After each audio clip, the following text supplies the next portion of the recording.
let's be mindful, is mostly a state and local issue. And, municipal budgets are going to remain challenged as the revenue shortfalls continue throughout the first half of 2021. At least that's our expectations, given that the COVID vaccinations are unlikely to materially impact economic growth prior to the second quarter. So this is going to be an ongoing discussion. It's something that will likely pass, but it's not going to impact supply, say, of municipal bonds in the near term. You talked about some of the budgetary issues. This comes on a day, Rob, when you get home prices rising at the fastest pace since 2014, according to the Case-Shiller Index.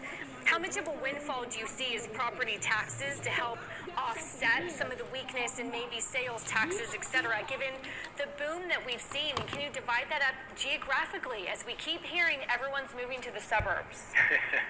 Sure. The economic power of the U.S. is definitely shifting towards south, southeast, and west. And you have to be mindful of those demographic trends in our marketplaces. It'll take a long time to find its way into revenues, or revenue receipts, but you have to be mindful of that. Look, the federal aid for state and local governments just ahead is going to offset or mitigate some of the economic damage. But I think the policy, the question is, will any fiscal policy be sufficient to offset all of the economic damage in particular regions? And the answer is no. So you have to watch all those demographic trends, the housing market.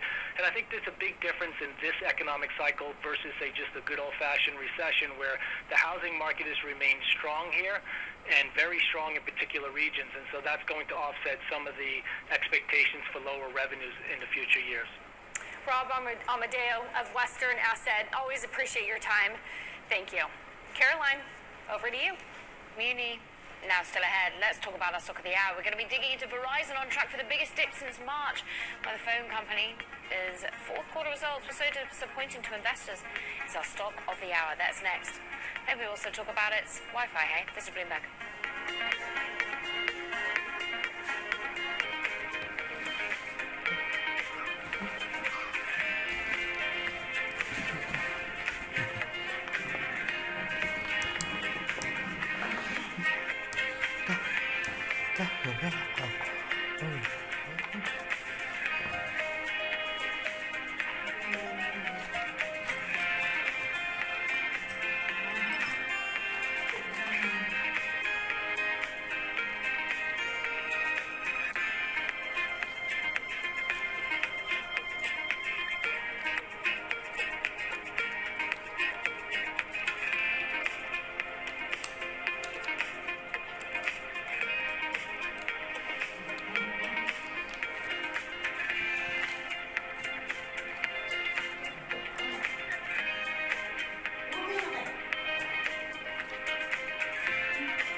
Time now for our top calls. A look at some of the movers on the back of analyst recommendations. First up, Sunoco, the packaging company, downgraded over at BMO. The analyst citing a Bloomberg report that Sunoco was among the bidders for the can unit of Crown Holdings. Now, the analysts questioned the ability of Sunoco to execute that deal, saying past efforts to expand further into the can market have led to value destruction for shareholders. Shares of Sunoco down about 2% on the day. DraftKings, though, getting an upgrade today to buy from Mutual over at Goldman Sachs, $65 target. The analyst saying still in the early stages of a digital gaming renaissance. Renaissance. DraftKings already has a leading market position in key state shares here, up 7% on the day. And finally, let's take a look at Bed Bath & Beyond. A weird little story here because we, of course, know how some of those retail traders have dealt with short sellers. How are they going to deal with the sell side here? Two sell side downgrades today from UBS and Raymond James, basically saying that what was yesterday a 73 run-up in the shares year to date, that was way overblown.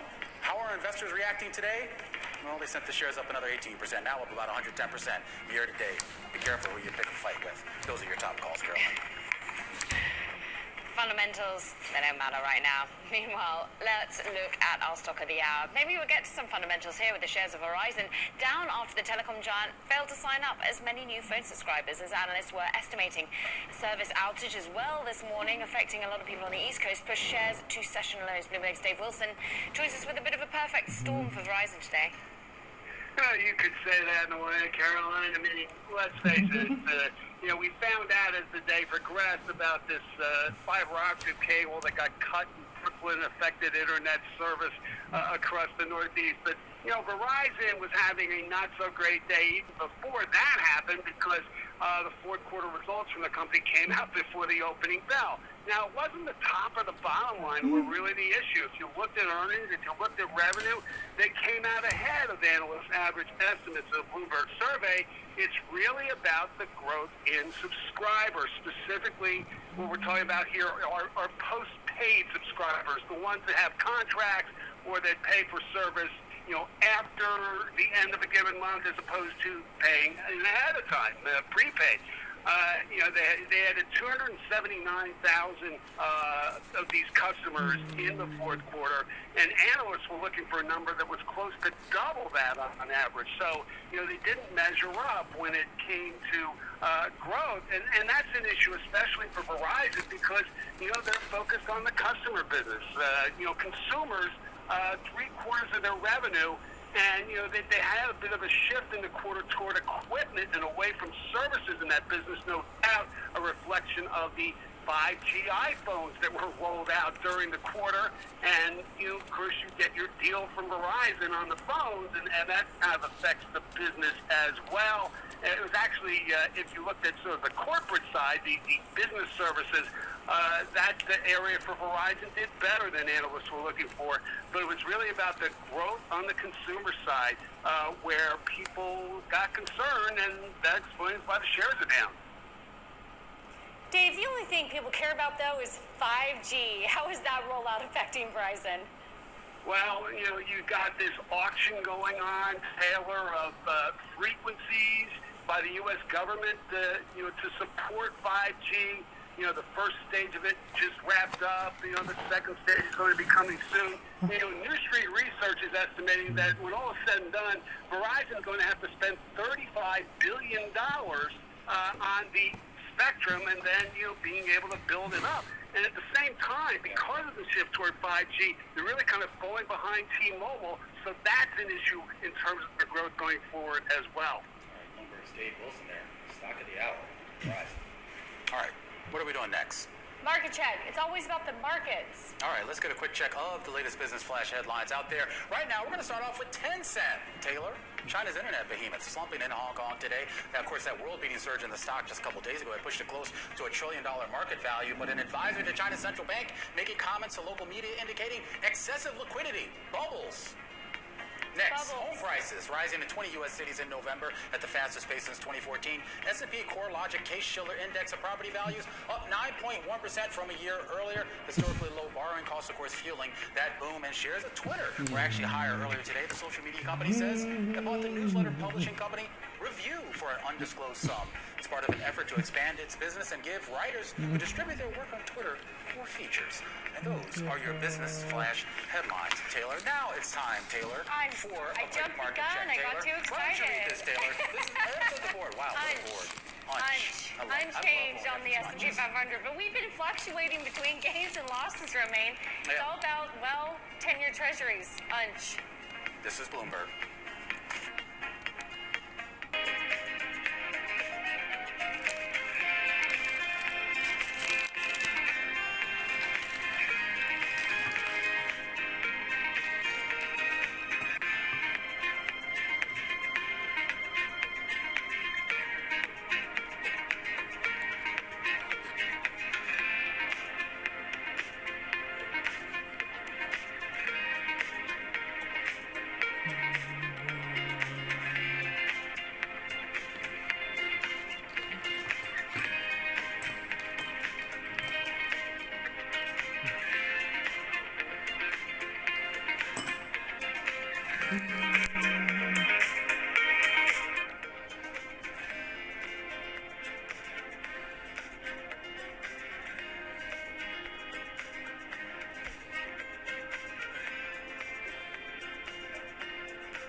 I'm Mark Crumpton with Bloomberg's First Word News. A staggering milestone today. The number of confirmed COVID-19 cases around the world has topped 100 million. That's according to the latest data from Johns Hopkins University. More than 2 million people have died. Pfizer expects to supply the United States with 200 million COVID-19 vaccine doses 2 months sooner than previously expected. CEO Dr. Albert Bourla spoke with Bloomberg editor-in-chief John Micklethwaite earlier today at the Bloomberg Year Ahead Virtual Summit. Bourla also spoke about the vaccine rollout in Europe. I think it's too early to say that Europe is behind, right? We are talking about 3 weeks into the vaccination program, basically. And always the first 2 weeks are a little bit challenging. If you see the performance of the U.S. in the first weeks was really, really not good. We had many more vaccines than they could use. Bourla added that Pfizer and BioNTech would get more doses to the European Union before the end of the second quarter. President Biden had his first phone call with Russian President Vladimir Putin today. The White House says the president pressed Mr. Putin on renewing an arms accord, the poisoning of opposition leader Alexei Navalny, and a hack of U.S. computer systems that was linked to Moscow. The two leaders agreed to work to complete an extension of the New START treaty, the last remaining U.S.-Russian arms control treaty, before it expires next month. Janet Yellen was sworn in today as America's 78th Treasury Secretary and the first woman to hold the office. Yellen became the third of President Biden's cabinet nominations to win Senate approval. She enters the Treasury job after many years serving in other